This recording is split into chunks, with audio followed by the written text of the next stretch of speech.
PSM Makassar sedang dalam kepercayaan tinggi jelang laga melawan Persita Tangerang di Stadion Sultan Agung Daerah Istimewa Yogyakarta pada Kamis 8 Desember 2022. Berbekal kemenangan meyakinkan atas Persikabo, skuad Joko Eja menargetkan 3 poin.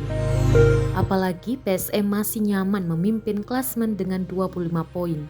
Sementara itu Persita datang dengan catatan buruk.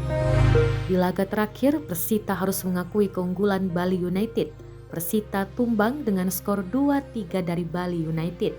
Pengamat sepak bola, Budiarjo Talib mengingatkan pasukan Ramang agar tidak terlena. Pasalnya jalan menuju tangga juara masih panjang. PSM harus berjaga, jangan sampai terlena dengan kemenangan, ujar Budiarjo Talib.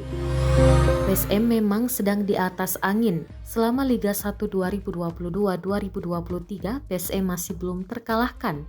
Blim DKK menjadi satu-satunya tim yang masih belum terkalahkan. Saat ini, PSM masih memimpin klasmen Liga 1 musim 2022-2023. PSM unggul 1 angka dari Bali United yang bertengger di posisi kedua.